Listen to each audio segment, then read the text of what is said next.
Well, hello everyone. Welcome to another live stream on History Byte podcast. And today I'm joined by Miguel Connor. Miguel's YouTube channel is called Aeon Byte Gnostic Radio. It's tagged in the description below. It will also be in the pinned comments. So if you're not subscribed to his channel already, you can click on it and subscribe to him now. That being said, Miguel, thank you for joining me tonight. Always glad to hang with you, man. Always a fun time. Yes.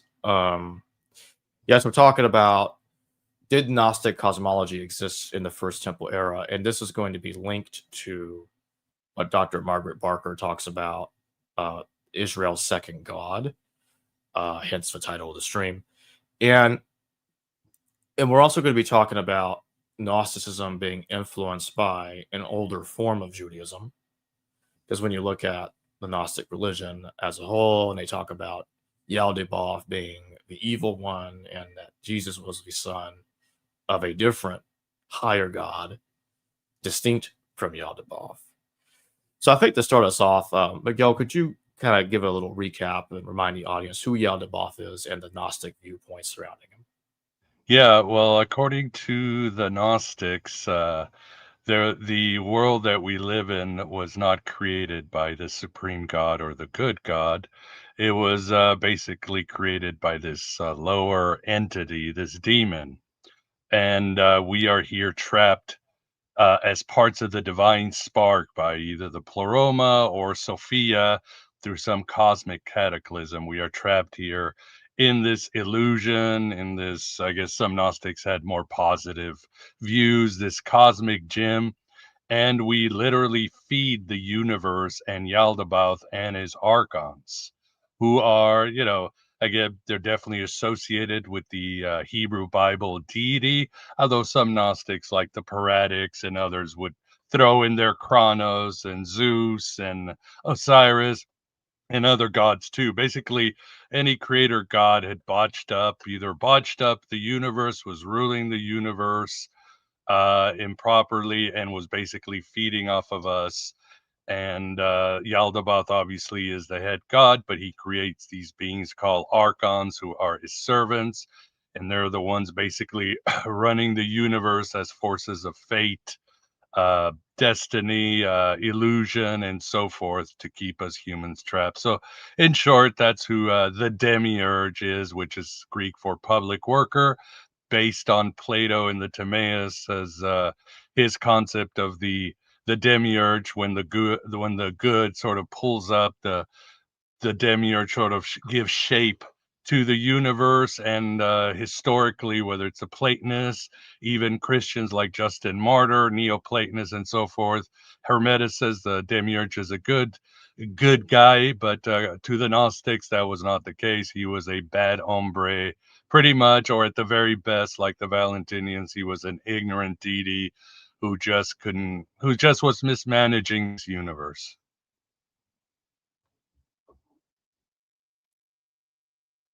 Now, who do they think Jesus was, and how do they describe Jesus' actual divine father, who they thought was the good God?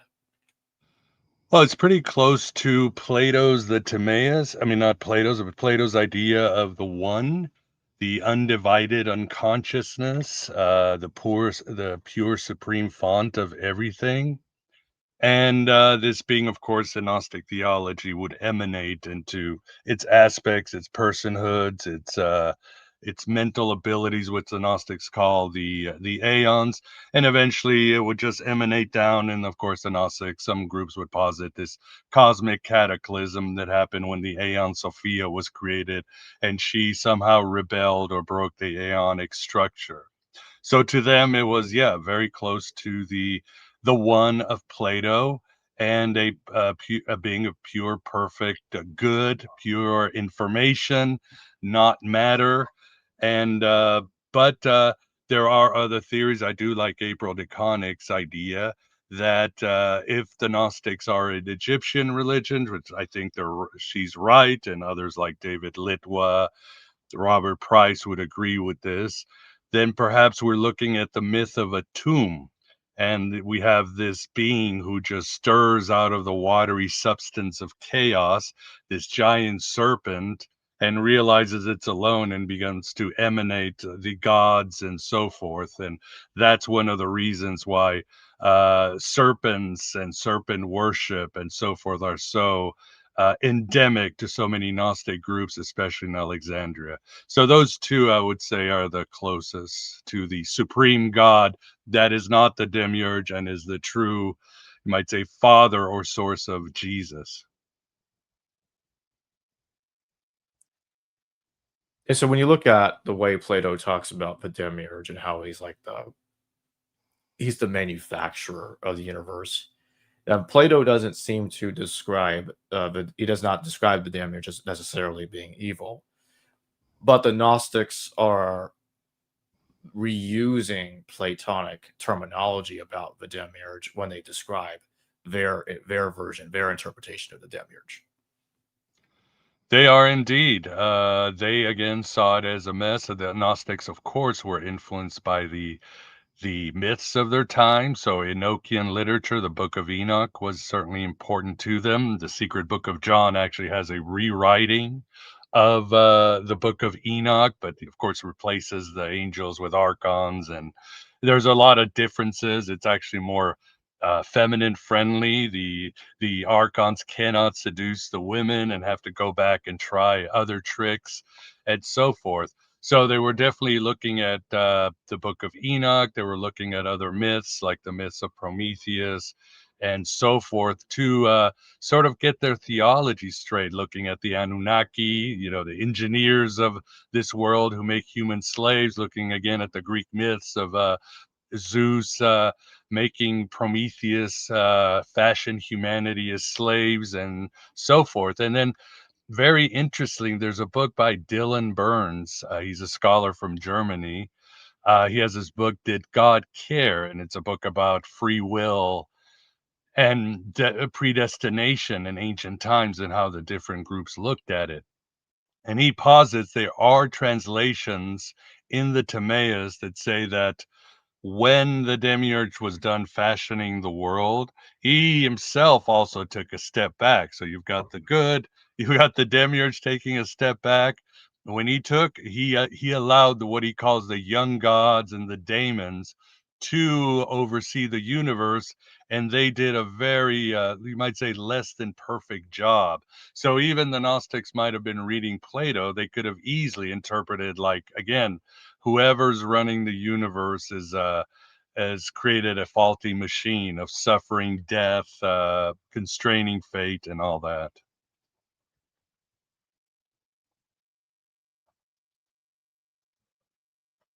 And what do they say about the way they examine Yaldaboth and his relation to what they believe is the true God? Did he rebel against what they believe was a true God?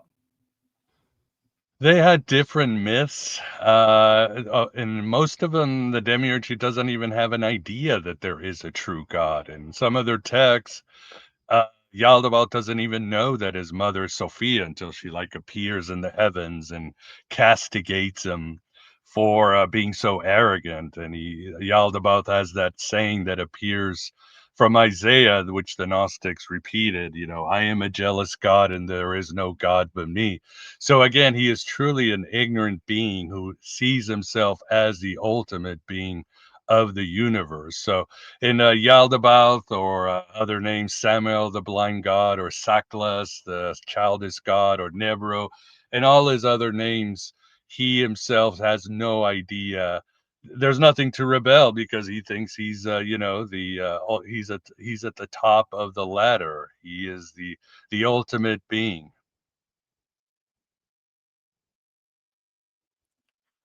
Now, does Sophia and Yaldabaoth, in some sense, remind you of Asherah and Yahweh in the earlier forms of Judaism? I would say so. I think there's a good argument to be made for that. And again, you and I were talking about Margaret Barker again. And of course, she is the goat. Even I would say, and she speculates on this, but I think her speculations are probably always 90% right. I mean, that's how she's, she is it. God, I love her work.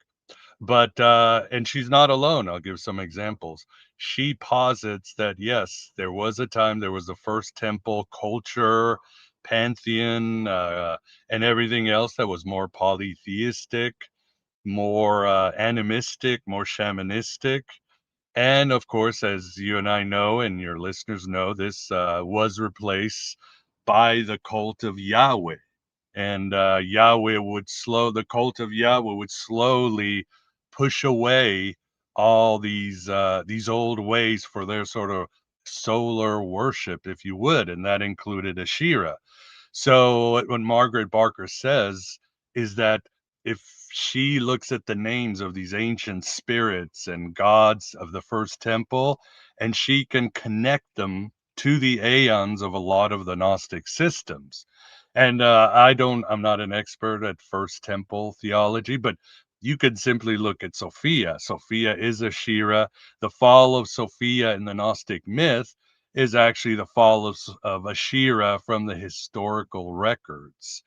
And again, this is not something that Barker is not alone. Here's a couple of books that talk about this. One, and they are not scholars, but they're also following the same line. One is When God Had a Wife by Lynn Picknett and Clive Prince. The other one is the Mysteries of John the Baptist by Tobias Churton. And both say the same thing. Both say that through the reformations of Josiah and all that, this ancient Asherah cult was suppressed. And what the Gnostics did is that they smuggled it throughout history, even after even when the Babylonian exile came, they still were able to smuggle it. And I always liked the paper. I don't know if you're familiar, Walter Wink's The Myth of Righteous Violence. And even though he's a priest, a pastor, he posits, and I think he might be right, that when the Jews came back to from exile to Jerusalem and built the second temple, they didn't even bring back Yahweh. What they brought back was Marduk. I mean, there is evidence that when Cyrus the Great took over Babylon, he didn't fire shot or I guess unsheath a sword. He went out bribing all of these groups like the priests of Marduk. And why did he give the Jews a temple? Probably because he was making deals so he could have a non-violent takeover of the empire of Babylon. So what they brought back was Marduk, and of course this the Gnostics on the side, and well, not the Gnostics, certain Hebrews were smuggling this ancient tradition of Asherah, and later on in Alexandria, as I agree with a lot of scholars, including April DeConnick, you had these priests, these Egyptian priests that were kind of stuck. You're looking at in Greco-Roman times, the Egyptian mysteries were starting to fade away. You had these priests who had this information of the ancient Egyptian lore. They were kind of like today, like influencers or something. Instead of selling ayahuasca and courses, these freelance priests were selling the secrets of ancient Egypt. And a lot of Hellenized Jews at the time probably went and adopted these ancient mysteries and mixed them up with this ancient lore of Asherah. And that would have definitely evolved into the Gnostics. And even beyond that, we see that, right? The Elephantine Jews have inscriptions to Anat and so forth. So this goddess idea, this wisdom goddess idea, was certainly all over the place, and eventually might have culminated with the Gnostics, fused with Egyptian lore, and that's what would give us the Gnostics. And then I know people sometimes say, well, what about Anat? She was certainly an important part of first temple culture and the Hebrews and so forth. But a lot of the people forget that the Gnostics just didn't have this, wisdom goddess Sophia who was trying to defeat her son Yaldaboth and lead mankind into waking up to overthrow the demiurge, the second temple cult, and those who had oppressed them. But there's also a dark side to Sophia in a lot of texts, and that includes the Valentinians with Achamoth, the wisdom of death. a lot of their myths. Sophia takes on this role of Prunikos, the lewd one, where she goes to war with the archons and seduces them and defeats them. So even in Gnosticism, you have the importance of these two goddesses that were essential in ancient Hebrew lore: Ashera, the fertility light goddess, and Anat, the dark, warlike kind of Sekhmet type of goddess. So I think this theory makes perfect sense, and I do think that the Gnostics were certainly tapping or smuggling the First Temple ancient lore throughout history, and again, putting it in their myths and writing it in the context of their time. Does it seem to you that, especially in light of one of Barker's points, that in the New Testament it consistently refers to Jesus as a Kyrios, Lord, and his Father God is never called Kyrios, and that his Father God is always consistently referred to as Theou Hypsistu, Most High God. And so, is Jesus in that sense emulating Yahweh's position in the earlier phase of Judaism of being the Son of the Most High God? I would say so. I think Barker makes a good argument. Again, I can't. It's probably not my expertise, but yeah, reading her work, I think she makes a good case for that. I mean, and it's there. I mean, in the Gospel of John, that passage where Jesus is talking to the Pharisees and he tells them, your father, the John 8, devil. 4, 4. Yep. Right, right. In the original translations, it actually says, your father, the father, your father, the father of the devil. In other words, there's Satan, there's the demiurge, and there's somebody on top. So he adds an extra layer, just like in the Gospel of Thomas, it says, give unto Caesar and then give unto me. Jesus there adds Caesar, God, and me. God is the demiurge. So Jesus is certainly in charge. And according to the Gnostics in the original theology, he knew about the demiurge. Yeah. Yeah, at least in the Coptic version of Thomas, yeah, it does say that. And the reason I brought this up is because in Gnosticism, it kind of reminds me of the way it talks about Yaldaboth and distinguishing him from the monad who they say is the higher God and is the true creator of Jesus. Mhm. The monad reminds me a lot of, because I think it's clearly intended to be the Most High, who Yeah, was originally distinct from Yahweh before Yahweh absorbed that title. right. Um, For what sure. evidence? Let's shift to the cosmology aspect of it for a bit. When you look at Gnosticism, or I should say pre-Christian Gnosticism, because that's what we're talking about in this case. Um, what would you say is the best evidence for the attestation of Gnostic cosmology in the First Temple period? Oh, well, again, I would have to look at what Barker's referring to the spirits and the gods. So yeah, it's very hard to say. I mean, you probably could look at the secret book of John and some of the names there, which there's so many Hebraic names for some of the aeons or the angels or the luminaries. I mean, Stephen Davis, he himself posits that perhaps the secret book of John was originally non-Christian, and then it was sort of Christianized, and Jesus was added as the narrator of the story, because in the cosmology and in other parts there is no Jesus. Jesus is sort of having a conversation with the apostle John, and he's telling him what exactly the Gnostics is saying. Moses got it wrong. He's saying Moses's viewpoint of the Torah is completely corrupt. I'm giving you the truth. And I think the Sethians were very embedded into Judaism or into the Hebraic lore, that they thought, what does Paul say? I think it's in Galatians where he says Moses had a veil over his eyes when the angels gave him the Torah. And again, even Barker talks about this idea of your eyes closed is interesting, and it goes back to the Gnostic idea of the blind god Samael, the one who doesn't see the truth. Yeah, so you would say that in canonical Galatians, when it talks about angels being the ones that provided the Torah, you would say that would fit the Gnostic thought process. The Torah wasn't really handed by God, but by other beings seeking to deceive people. Right, right. And that plays right into what Barker said.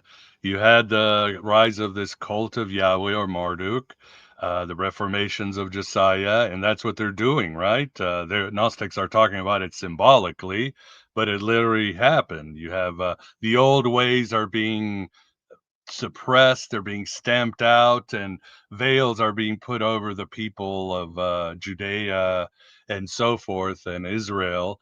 And it's hiding the truth of what, and the truth is, of course, the first temple theology. Again, more animistic, more polytheistic, more, I guess, for lack of better words, more magical, and so forth. What did the Gnostics think that what did they thought? What did they think that Jesus was here to do? Was he trying to were they saying that Jesus was trying to free the world from the clutches of Yaldaboth? That's it. I mean, according to the Gnostics, again, the one or the supreme God is not going to do anything. It is pure goodness, it's pure information. It's not going to throw thunderbolts or free people from captivity, anything to do with matter. It's beneath it, or something that it just won't do, because ultimately matter is just an illusion. So what it does is it emanates information to the world like a broadcast or something, or Philip K. Dick would call it Valis, the pink beams. And these beams, or this information, takes the form of these apostles of light, as Mani would call them. And one of them would be Jesus. Jesus is the personification of this salvific information that comes down into the world, fools the archons, fools Yaldabaoth, and is able to come down here and share with those who have ears to hear this salvific information and the mysteries that they must do to awaken to the truth about the universe and the truth about Yaldabaoth, and to see the one true God. And in their, I guess, Platonic interpretations, we share our substance with this one true God, and this can be unleashed into the world as a light. And you can say Jesus also could take the form of the Logos too, the divine reason, and so forth. But ultimately, Jesus to the Gnostics is a invader. He's a stranger, or allogenes, as you would say in Greek, and he is not welcome into this world. And his fleshy form is always going to end up.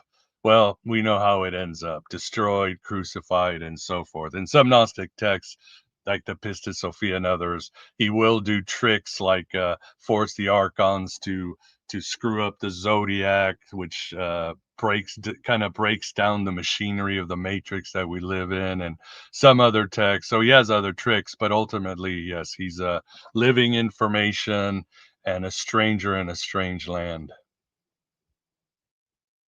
I also want to throw in the books of Enoch. I think you briefly mentioned them earlier. And in Third Enoch, it talks about how Metatron is referred to as the lesser Yahweh. And in First and Second Enoch, they're kind of already moving towards that direction of making the Son of Man a quasi-divine being or a second power in relation to God. Does that kind of remind you of the way Jesus is being understood and interpreted in Gnostic thought? Certainly in some cosmologies, I think like the Nassenes, and others, maybe the Ophites, you have the Son of Man, who's the primal man. He's the second order after the one, or the supreme God emanates or creates that. The Hermeticists certainly had it too. And he is the being that eventually in a material world he will manifest as Jesus.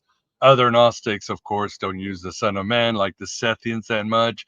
They simply, or the Valentinians, they simply separated between Christ and Jesus, two emanations, or one's an emanation of the other. So it really depends on the various and sometimes psychedelic and very Byzantine cosmologies of the Gnostics, of the role of Jesus. I mean, some have, like the Valentinians, some have Sophia emanates Yalda, the demiurge, and Jesus, and they're both like brothers to each other. I always think that's where the Mormons got their idea of Jesus and Satan being siblings. Could have gotten it from the Valentinians. Got a super chat question from S. Mill. What do you think? Turned, they rejected Samaritans and other natives to canon, continuing the first temple Yahwism. They rejected. What do you think? I'm not understanding the question. What do you think about those returning from the ex having a new religion, and when they return, they reject? Oh, well, again, they probably went to other places. I mean, again, it's not like Judea was again the font. There were plenty of Hebrews or others moving to other places like Egypt. I mean, Egypt and Alexandria had a huge Jewish population by the times of Jesus. So it's not like they needed the second temple culture. Again, I mentioned the Elephantine Jews. I mean, they were giving offerings to Isis. They had writings to Anat and so forth. So again, as Justin Sledge said, and others have said, Judaism was a very fluid religion all throughout history, including today. It's not monolithic as, whatever, as their propaganda says, just like Christian propaganda always says, we're so monolithic, but no. These religions are always very sectarian, split up, and go their own way. Yeah, because I think some people out there don't understand that Jesus and the relationship between Jesus and the Old Testament Most High is indicative that in an older form of Judaism you had plural, you have gods of Israel. Even the plural expression Elohim is used frequently in the Hebrew Bible to refer to God, because Yahweh wasn't always the only God of Israel. Certainly. At the very, what's it, henotheism? They just believed all these henotheism, gods. they And concentrated on the worship of only Yahweh, but without denying the existence of the other gods. It was like taking a step towards monotheism, but kind of in the middle. Yeah, and in those days, a god had properties, or again, we call them angels or archons, an archon of Persia, an archon of this, and these gods had divided the world, and there was probably El on top, letting his gods or his children, manage different parts of the world. So, of course, again, the Gnostics would disagree, like, no, these guys all suck. Middle management is just terrible, and we're going to write in the complaint suggestion box that we need better leadership these days. When do you think that the Christian elements in Gnosticism started to kick in? That's a good question. I have been going back and forth. I mean, sometimes I agree with Peter Kingsley, who said Gnosticism wasn't a Christian heresy. Christianity was a Gnostic heresy. But I do think that Gnosticism and Hermeticism are older than Christianity, if anything, because again, if you have these Hellenistic Jews who are getting these ancient mysteries, they're getting the real dope. They are taking over the baton of this fading Egyptian religion. So this is very old indeed. And later on, of course, the Gnostics always thought, well, there's got to be a hierophant of mysteries, whether it's Hermes or some other guy. There has to be somebody who represents these mysteries and leads us through these places. At some point, this figure of Jesus became very important to a lot of these groups in the Greco-Roman world. It sounds like we start seeing at least in terms of certainty that at least by the 2nd century that starts to happen for sure. Whether it happened earlier or not is the question. But definitely by the 2nd century, you start getting this idea, especially when we look at things like the Secret Book of Revelation. I think that's what it's called. That talk about Yaldaboth and that he's a false god, and that Jesus came to rescue the world from him. Yeah, around then, I mean, obviously, the Gnostics, the Valentinians at least, they're reading Paul, and they, of course, are seeing they're seeing powers and principalities, rulers, archons, the god of this world. So they're already simply taking marching orders from Paul that the universe is controlled by these lesser beings, and Jesus is the one who comes and is able to break the yoke of the archons. So they're looking this from the first century, and of course, again, we see the Book of Enoch influencing a lot of the Gnostic groups, like who's behind the secret Book of John and others. So there's already this in the air from the first century about these invading and corrupt angels that have taken over the material universe. And the Gnostics, they are running with this big time. I mean, they're like, okay, it's all there. It's all part of our history. It really is part of our culture. You could say it's symbolic again. It's a cult of Yahweh and it's humans destroying our ancient culture. Or you can say it's spiritually, or you can say it both. I'm sure they thought both, as above, so below. So I think this is very old, and it was very accepted in Christianity and Judaism in the first century. That's for sure. There's a book too, April DeConnick's book, which is pretty. It's quite a read. It's called Comparing Christianities, and she has a fascinating chapter that talks by the first century. You had a group called the Ophite Jews, and that what happened is there wasn't just Philo allegorizing, scripture, but it was everybody doing it. It was like in the air. And a lot of the Jews in Alexandria were starting to reinterpret the book of Genesis. In other words, the serpent was no longer seen as the bad guy, but as a teacher, maybe a harsh teacher, and so forth. And of course, this starts mixing with the idea of a tomb, the Agatho demon, the serpent, and the whole idea of Egyptian lore and serpents. And you start getting again this sort of almost proto-Gnostic idea that we can reinterpret the book of Genesis. And I'm sure a lot of them probably were eventually like, no, we're not reinterpreting. We're finding the original meaning because we have this lore of the first temple. So you have this meeting, this meeting and this culmination and this opening of their eyes and their minds as early as the first century, early first century. And just to be more specific to everybody, the book I'm referring to is The Secret Revelation of John. So that's what I meant to refer to earlier. I call it the secret book of John. Right, right. And there's a good book, Illuminating the Secret Revelation of John, Catching the Light by Shirley Paulson. I interviewed Dr. Paulson before on the channel and in person. So check out those interviews and check out her book as well.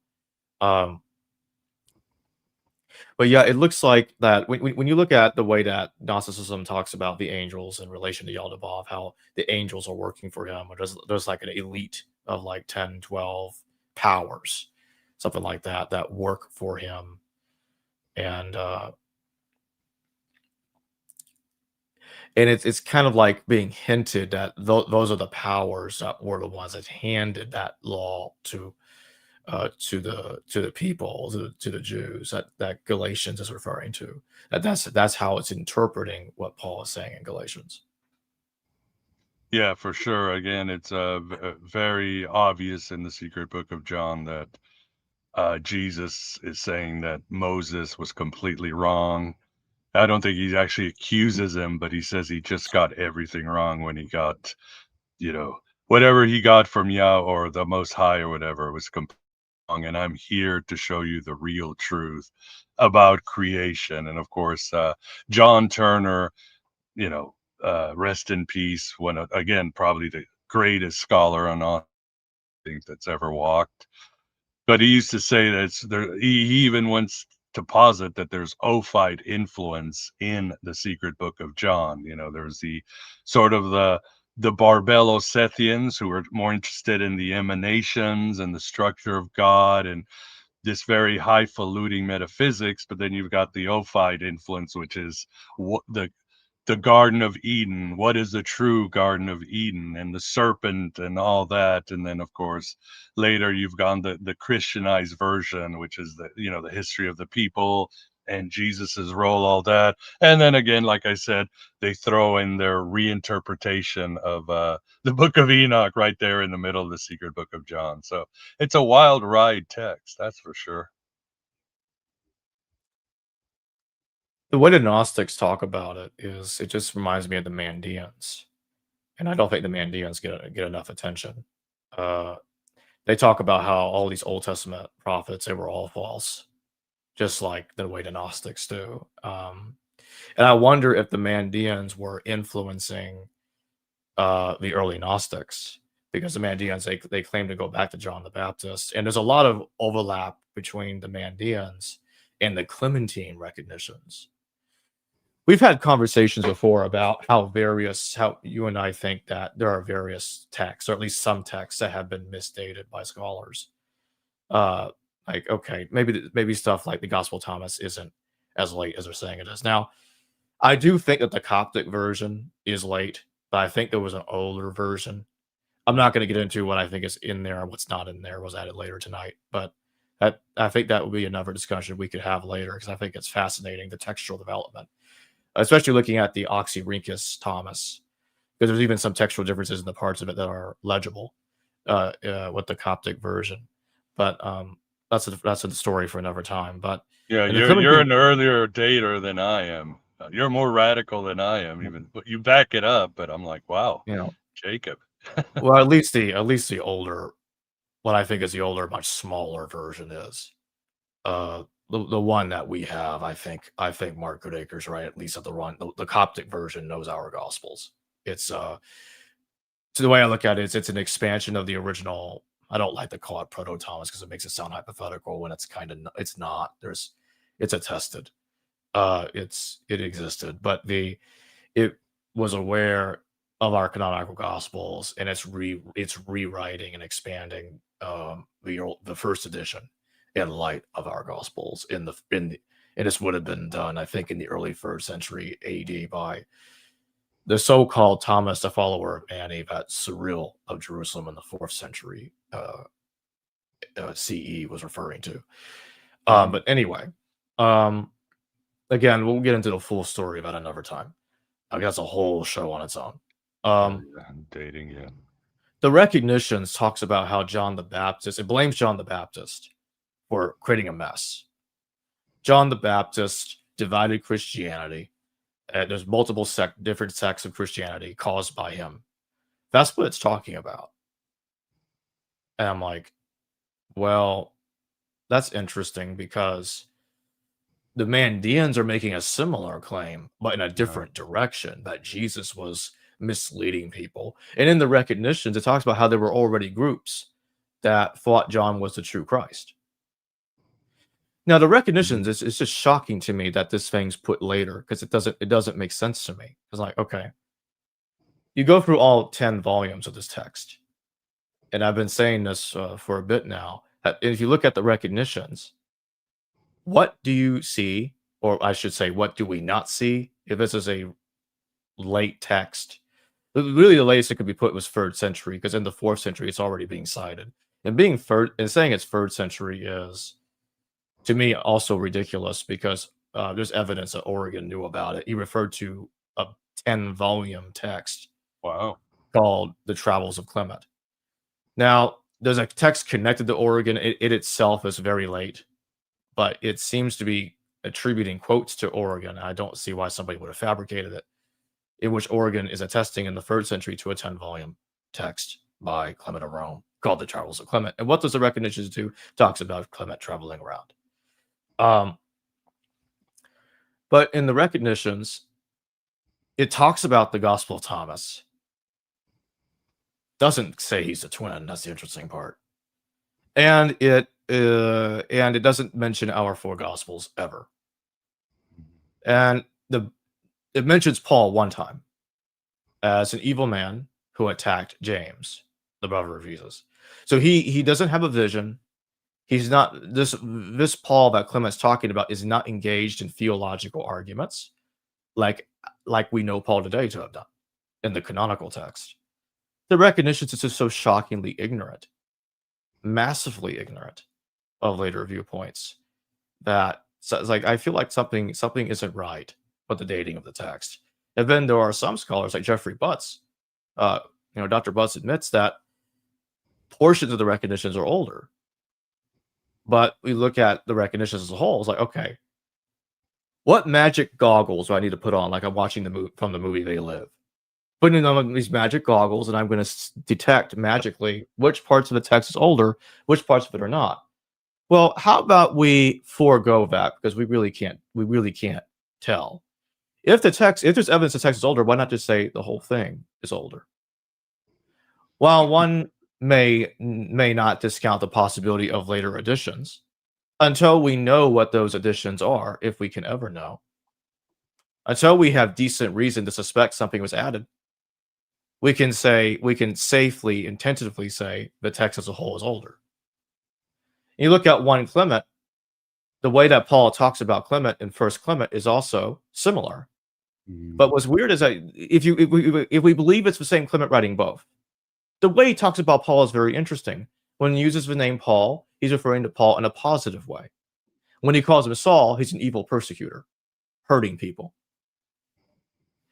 So he's speaking of Paul in 2 different modes. And in Clement, he only knows a letter of Paul. He doesn't know the 13 letters. He just says a letter. He doesn't talk about a letter collection. Some people try to read in desperation. They try to read a collection into 1 Clement. And I'm not discounting that there may have been more letters that Clement just didn't care to talk about, but the evidence doesn't look good right now.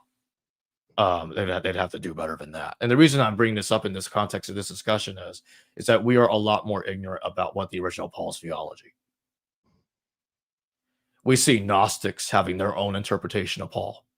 Catholics have another, vastly different kind of interpretation. That's the point that I'm making. And that's part of why we're Gnostics having... embraced Paul earlier and John earlier than the church did, didn't they? I think that would... I'm not sure, but I think that probably depends on how we look at Marcion's text. And is that text prior or later? I'm not sure if that's what you mean, though. Yeah, well, beyond that, yeah, you mentioned the Mandaeans, and of course, that's again Well, another. the Mandaeans certainly did. So that's fair. That would be a way of saying it's earlier. But Yes. depends when you date the Mandaeans, because obviously founded by Miriam, according to the Mandaeans, yes, 1st century Jerusalem. I think some scholars are now putting them maybe late second, they survived the destruction of Jerusalem. They had the true lineage back in time. Everybody else was false. So again, we go to the first temple they had. Of course, they see Jesus as a Mandaean who usurped their traditions and, botched things up. So they don't see Jesus in a good light. And their cosmology obviously is very Gnostic, with the Uthras and the emanations, very space age sci-fi like the other Gnostic groups. And they do other interesting things. I mean, their demiurge is Ptah. I don't know if people say, is he related to the Egyptian god, but he's the demiurge. But they make Sophia, or what's the name? How do you say spirit in Hebrew? Ruach. They make her an evil being who's again seductive, destructive. So Yeah, so they put her also as one of the demons. So you wonder if they're not giving Sophia a pass either, or Jesus and so forth. But again, they have this lineage through John that goes back, and they see it as a true lineage. And more scholars are seeing the Mandaeans as really older than you thought. And to the Clementines, they also remember there's that part where John the Baptist dies and Simon Magus goes back to Alexandria, and he has 30 priests in there, and Simon Magus is the other guy. Who was the second in command? He usurped it, and Simon Magus gets in a magical battle with him and takes over. So according to them, is John the Baptist, Simon Magus.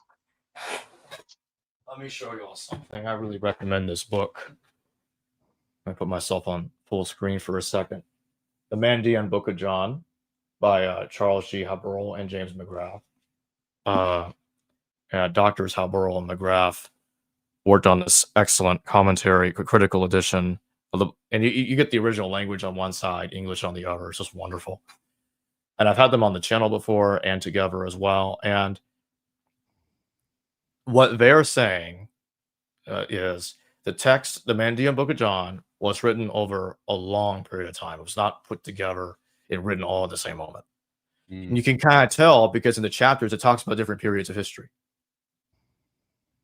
And I'm not usually somebody that likes to hypothesize to assume that a text was written over a long period of time without evidence.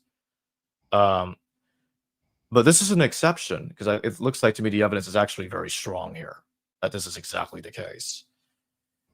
I'm not positive on this, so I'm going to say take this as a grain of salt, everybody. But I think it's being suggested that parts of it might even be before the 1st century. I'm not positive I'm remembering that correctly. Well, I wouldn't be surprised. Probably going even as far back as Alexander the Great's time. I heard something along those lines, but in a future discussion that we can have on the Mandaeans and Gnostics, I think we could talk about that, and I'll look into that. I'll reconfirm it again by that point and look at it much more closely. But I don't have a problem believing that the Mandaeans do go back to the 1st century and they go back to John, but I think that their movement experienced a transformation. Yeah. And later ideas that were integrated into the movement or were created within the movement, they just pretended that, okay, this was always a thing in our movement when it wasn't. Because the recognition seems to be suggesting that, yeah, they kind of did exist already because there's a movement like that who's saying that John's the true Messiah. That's what the Mandaeans say. Yeah. The same thing. He was the main guy, main prophet or hierophant or whatever you want to call him. Yeah. What I'm pretty sure about is that McGrath does think, I think McGrath and Haberl think that parts of it does at least go back to the 1st century. And when you look at the recognitions, it's even kind of insinuating that John died after Jesus. And that's and after James too. Because James is attacked by Paul before. Some people say, "Oh, James survives," but there's another document that's so-called pseudo-Dorotheus. It might not actually be pseudo, quoting Dias of Babylon, saying that the attack on James was finished off by somebody else armed with a mace a Fuller's Club, excuse me, that brained James. And that's interesting because that would mean this James died in a completely different way than the one in Josephus. So that would be a problem in saying that they're the same James. But anyway, I don't want to get too much into that tonight. I want to go back to John the Baptist. So John the Baptist is being called the Christ. He's being referred to as the true Messiah, and they reject Jesus. And that's what Clement in the 90s AD, that's when he would have been writing and getting the recognitions out there, was complaining about that, or noting it at least, that and we're living in a time right now where there's a lot of changes going on in scholarship. The Old Testament's being dated later in time. The New Testament's being moved later in time too. You got scholars like Dr. Nina Livesey out there saying that the letters of Paul need to be redated. For years, I've been thinking that's got to be, there's something not right with the dating of Paul. Something's wrong. And when I was reading the Clementine literature, I was surprised by how ignorant Clement is of Paul. And this is where the Gnostics need to be brought into the conversation here, especially in light of all this. And Simon Magus. Yeah. Simon Magus and Paul could easily be the same figure that got transmuted. I think there's truth to that, to the extent that Simon Magus was like Paul was rewritten in light of Simon Magus. I could see that. But it does seem to me that Clement distinguishes Paul and Simon Magus, because the one time he does mention Saul attacking James in the recognitions, the recognition doesn't identify him with Simon Magus. So that would be my problem. So like, okay, I think the original Paul and Simon Magus wasn't the same guy, but I think that there was rewriting going on. I think some people out there are too dogmatic about how they think this stuff went down, and also very dogmatic about how they read the James passage in Josephus. Like, you gotta be open to the evidence that James died earlier in time. But how dare we, challenge a common viewpoint? I'm like, well, if people didn't challenge a common viewpoint, we'd still think the Earth is flat right now. Argument from a 40 or majority is not an argument. They even teach that in college, that those are fallacious. But then people that are dogmatic about it, they'll find a way to weasel around that and say, no, you're committing an equivocation fallacy, and you just can't win with those people. Yeah, can I ask you a question? Sure. I was listening to Dan McClellan. I always like his, TikToks. Oh yeah. Yeah, they're great. But he was talking about Moses not being a historical figure, which obviously we all agree. But he was talking about, well, what the first writings of Moses are, 300 BC I mean, before we have like textual, like Moses being written down. But he keeps saying, well, this is from a tradition from 800. And I'm like, how come when it comes to Moses, we can do this? It harkens to a tradition 500 years ago. But if somebody says that about the Mandaeans or the Gnostics, no. It's only what we have in writing that we can trust. You see the double standard there? I With do. Moses, And it's like, we have no evidence of a Moses tradition. That's just the documentary hypothesis. I mean, I am seeing a progression in scholarship right now, especially with some people I'm in contact with. But the documentary hypothesis is slowly falling off the cliff because it's a motherload of hypothetical documents we have no evidence for. I mean, are you kidding me? E, P, D, J, and R? I mean, that's just as hypothetical as the Q document is. it is. And It's M fun and while it L and lasted. all this other stuff. Yeah. We don't know that these documents existed, but we're supposed to hang our hat on this stuff. Yeah, that's no, we got to go by what we got. As I'm paraphrasing the late Jacob Neusner, but Dr. Jacob Neusner said something to the effect of, "We cannot know that which we do not have." He said something like that. Right. What we don't have, we don't know. Yeah, or we can say, look, if the Gnostics and the Mandaeans are talking about this ancient tradition, they're not lying or making stuff up. It's, it's as valid as somebody in 300 BC saying, well, Moses was, goes back to 800 BC. We have no evidence, but we have to think that they were tapping into oral tradition. So we are either consistent or we're not. Yeah. And that's why I really like the more radical, cutting edge scholars that are coming out there saying, yeah, there is something wrong with dating of these texts. There needs to be a change. So now, yeah, it's getting later, and it is getting later. I would agree. Yeah. Paul's a mess. Like we talked in our last interview, dealing with Paul, it co-authored makes mess me of go crazy. fiasco. I start having delusions and hallucinations. It's like Diary of a Madman. You know what I mean? Yeah. Well, what about Paul getting a vision of God when he's still an infant inside, like not even born yet? He's still inside his mother. Yeah. I mean, it literally says this lunacy in Galatians. However, there is research. I know, but people who are autistic do remember being in the womb. That's been coming out. So maybe he was autistic. I don't know. Well, that's fine. It doesn't change that he's taking advantage of it to say, I had a vision of God when I was in my mother's womb. That still doesn't change that. That's the part I'm focusing on. Like, okay, if you remember being inside your mother's womb, that's fine. But that is it's just ridiculous, though. Yeah, he's a salesman, or as Chaim Macomb called him, he's the myth maker. He's gonna tell you what you want to hear. Babe, you look beautiful tonight. Come home with me. That's Paul. Yeah, I actually am autistic myself, but I don't have those memories of mother's womb. Yeah. When Well, I was young. there's so many different spectrums of Yeah, autism. We've yeah, only just yeah. begun I with know, science, so. I know. I There's have friends who obviously, are autistic, and they tell me yeah, that, and I've seen the research. But again, yeah, where you are could be different. yeah, yeah. There are some pretty sad cases out there, very serious forms of Yeah, autism. And there's some people unfortunately have a hard time getting through life, yeah, it's depending on unfortunate. what kind of autism we're talking about. Hmm. Um, Yeah,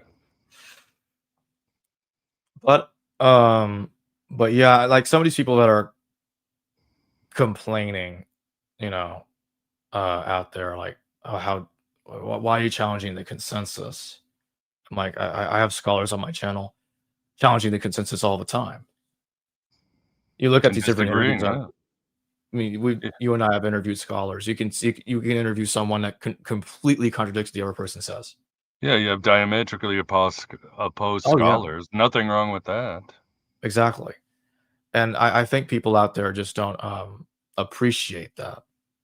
Uh, and they also make a bunch of equivocation fallacies and fallacies in within their vitriol, while being vitriolic and saying, "How dare you challenge the consensus?" I mean, I've had a scholar on my channel that thinks that Luke's gospel came first. I've had another one that said Mark's gospel came first. I've had one that said Matthew came first. I had one that even said John was first. I think it's a good argument. I mean, why Yeah, not? Yeah, never. I guess one. I guess you never know. It could be. I guess. could Um, be. Yeah. I mean, I'm not persuaded right now of that view. I'm in the camp where I think yeah, I mean, not just I think I believe John knew the synoptics, but I there are some arguments I've heard, some decent arguments. I was like, okay, I can see why some people think John could be older or a version of John, but I mean, I don't like saying a version of something because a lot that's usually hypothetical. And we have no evidence for it. I mean, I've had Yeah. scholars come on the channel talk about criticizing hypothetical redactions. It's like, okay, I imagine a text was edited. I don't know it was edited. I think it was edited because it looks that way. I'm like, yeah, but are you sure? Yeah, but it works for my hypothesis. So it's That's the yeah, problem. It worked. yeah. It's convenient for my theory. Right. Scholars do that all the Yeah. time. If I could just get that redaction, everything will fall into place. That's something I had to get used to myself and I had to say to myself, okay, I can't fall into that trap. I gotta try to be different. It's like, no, that's not a good idea. But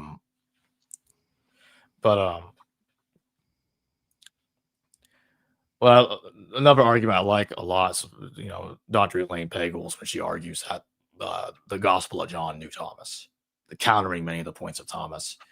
Now, she does use a lot of the Coptic Thomas to make her arguments, but I even think that the smaller Thomas works with her arguments anyway. Right. Uh, but in any case, I agree with her that John was responding to it because the original Thomas, even our Coptic version, same thing. They on this point that they both lack miracles. There's no miracles. Jesus is not the Son of God. He's not even this crucifixion's not even talked about. And so like Thomas is transformed into the doubting Thomas in the Gospel of John. And John's Right. like, oh well, he got convinced later, everybody. That's the ticket. That's my way out of this. He got convinced later. Like, well, why do we have to say that if there wasn't a problem? Yeah. What is the problem? We can't see that in reading the synoptics. But we can see it if we say, okay, maybe Thomas, not the Coptic one, not the full scale version, but the shorter one, was before Mark, or at least before John. Sometime before John. I think it's like before the whole New Testament, but it had to be before John, Hmm. at least. Let's give it that. So John can respond to it and have to rehabilitate Thomas. Because if there was no text of Thomas before John that was saying these kind of things that was bothersome to the author of John, there would be no point in creating the character of the doubting Thomas. Right. And that gets into the mess of the beloved disciple, who he is, and the zillion hypotheses about who that person is. I think Dr. Hugo Mendes is right that the beloved disciple can't be clearly identified because it's kind of a fabricated character. Yeah. And I think that's the case because the beloved disciple was created, I think, as a counter to Thomas. We need an imaginary eyewitness that we have no evidence for to counter Thomas. So in a way, in a weird way, Dr. James Charlesworth is kind of right in a way. The beloved disciple is Thomas in the sense that Thomas was the beloved disciple was created as a dichotomy to go against the doubting Thomas. You can't rehabilitate Thomas. You create the parallel opposite to the character that satisfies you in a way that Thomas never could. Yeah. Second place, I would put Lazarus. But. Right. And the secret gospel mark that comes after our gospels, probably like a late 8130s text, is, I think, was created to an attempt to, or it could be later than that. But anyway, the secret mark was created, I think, to identify who the beloved disciple was in John, because John wasn't giving a straight answer. The consensus of the early church fathers is John the son of Zebedee. And I kind of think the text is insinuating that that's the conclusion you're supposed to come to anyway, with the attribution to John and all of that. But secret mark is like, okay, we're going to straighten this out for you. Lazarus and the naked man are the same dude. That's it. Lazarus and the naked man in the Garden of Gethsemane is the same guy. That's our answer. They conflate these two characters are clearly not the same. And they're the same person as secret mark. And that's why I don't buy secret mark priority, with all due respect to Dr. Dom Crossan, John Dominic Crossan, that he thinks secret mark is older than canonical mark. But well, isn't the solution we just take drugs through our eyes and traffic children? Would that be the solution to all of this? The Amon Hillman nonsense. Hey, it's a way out. Just get high. And I know I see Graham in the chat, but he once told me, how does academia change its mind? One death at a time. You know, they're going to hold on to their ideas until a new generation comes out. But we live in good times, Jacob, because a lot of academics, from Sledge to Litwa to Robert Price, they're not in academia, so they can play, you know what I mean? They can take risks, and that's how we get new vistas, new ideas, instead of just sticking to the same old what everybody, the consensus is. Not that I disagree with that the consensus is a good thing, or else nothing would get done, but you know what I mean? Everybody plays it safe. Right. Yeah, I've had a lot of discussions about that behind the scenes, and some of that, on air too. I think that the problem with it is when somebody puts out a book, saying it on YouTube or anywhere else is kind of one thing, but when you actually put in the effort to get a book out there or get something peer reviewed or both, whatever, Right. usually the individual in question becomes more difficult to change their mind. They usually don't. That's the sad truth. And that goes back to your statement, one death at a time. It's just sad, but people can form their own dogma. And that's the problem. Yeah, I mean, it's hard because, I mean, as somebody who's written books, you put 80,000 or whatever, 60,000 works, you've worked your ass off, takes forever to come out. The last thing you wanted for something to be irrelevant, right? Or to have pieces that don't work, you don't want to do that as a writer. Like you said, on YouTube, you could just say mea culpa and do another video. It's simple. You know what I mean? There's no... Right. Or even take down a video and remake it. Yeah, that's it. Simple. But, or even trim part of the video out you don't like. And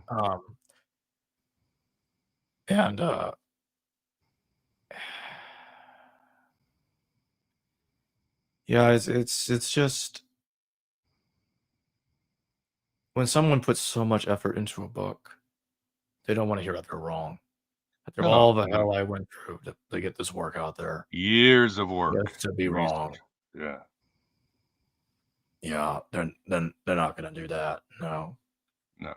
And that's where we get into the territory of is it dishonesty or is it just exhaustion?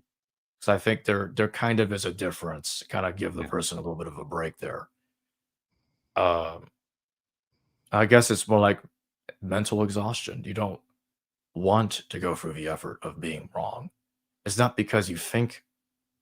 It's not because you think you're lying. It has to do with the and that's your will. That's your. You're not a sociopath. You don't knowingly lie to yourself and other people. That's Right. not your goal. You just can't see how you're wrong. You just can't see it. Right. Nobody wants to, and also you don't want your stuff to be irrelevant all of a sudden. Right. That would suck. Yeah.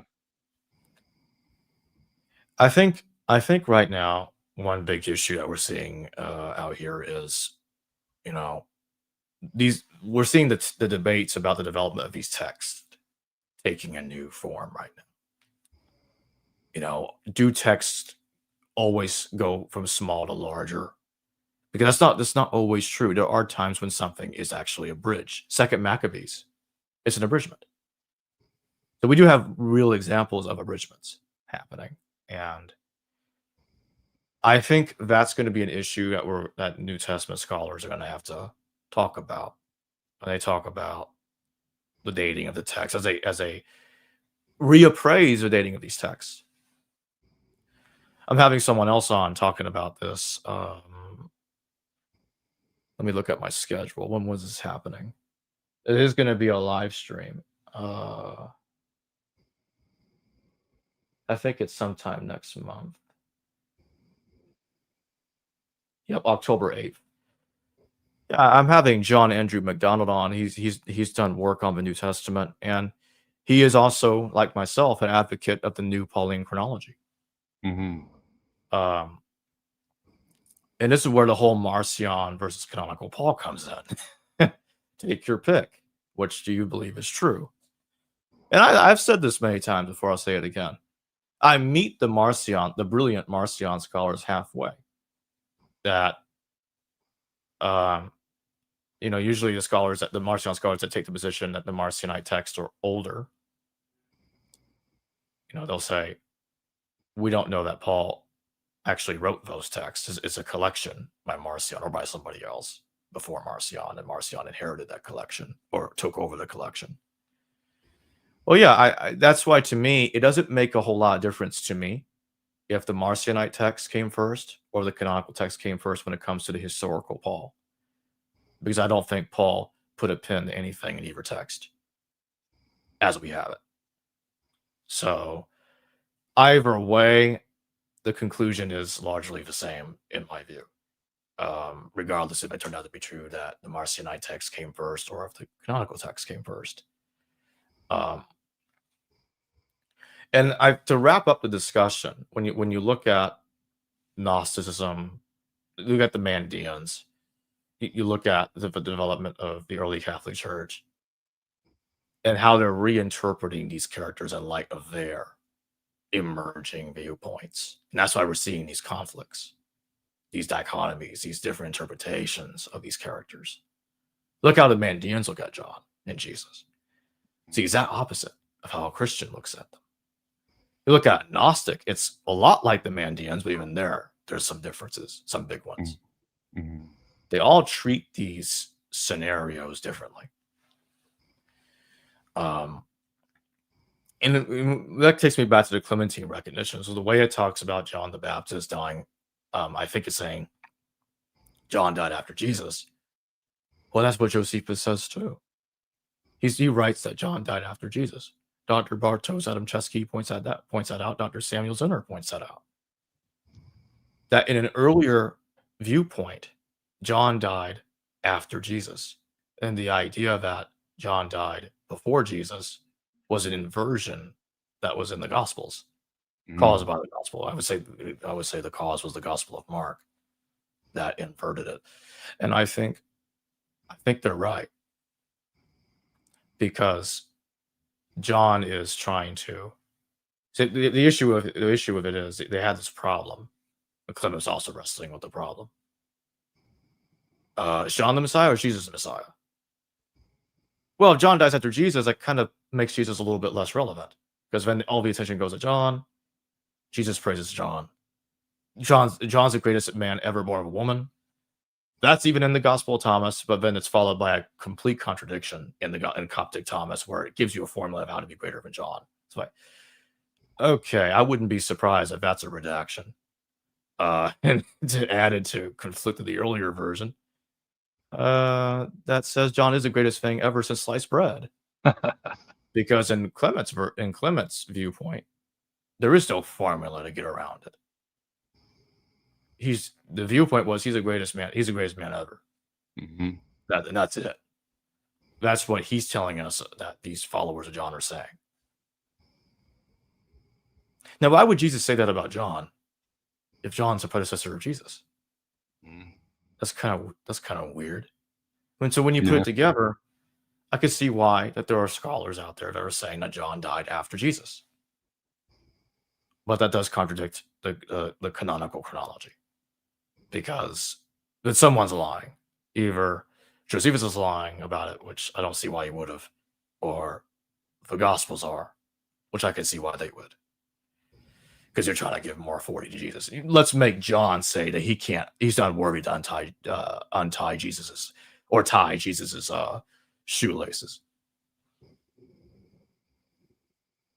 Yeah, and you do have a Johannite tradition that goes throughout history, not just with the Mandaeans, Knights Templar, Freemasons, even the Cathars. The Cathars only read the Gospel of John. And again, which John? Again, we get confused, but you assume there's a Johannine tradition, and it all seems to go back to John the Baptist. But that's obviously not ancient. There is a stream of Johannite tradition. Tobias Shurton, in that book I showed you, definitely he records it. So something is there with John the Baptist. Something is there that most mainstream scholars and people have missed. Yeah, I think to conclude the discussion, John the Baptist, I think, is intrinsically involved here, like kind of caught in the middle between the Gnostic versus the Mandaean and Gnostic struggle versus Christianity, about who they think is the true God, what they think of Jesus. And the Mandaeans, one of the prime differences between the Mandaeans and the Gnostics is in the Mandaean religion, Jesus is false. So they discard both Jesus and Yahweh. But in the Gnostic religion, Yahweh's false, but Jesus is rehabilitated in their view as being still a good guy. But I think all of them agree. I think they all point to the first temple tradition, I would say. I think Barker is right. So, yeah, they disagree on different characters, and they have their interpretations, but I think they're pointing that mainstream Judaism and Christianity, they got it wrong. We got the real history. Just remind everybody real quick that Miguel's YouTube channel, Aeon Gnostic Bike Radio, is tied to the description below. It will also be in the pinned comment. Also, your book, Voices of Gnosticism, I got that in the description below as well. And also it's going to be in the pinned comment too. So anybody wants to go get Miguel's book on Voices of Gnosticism, the link will be there. And yeah, Miguel, thank you for joining me tonight. Oh, always enjoyed it, and thanks for having me on.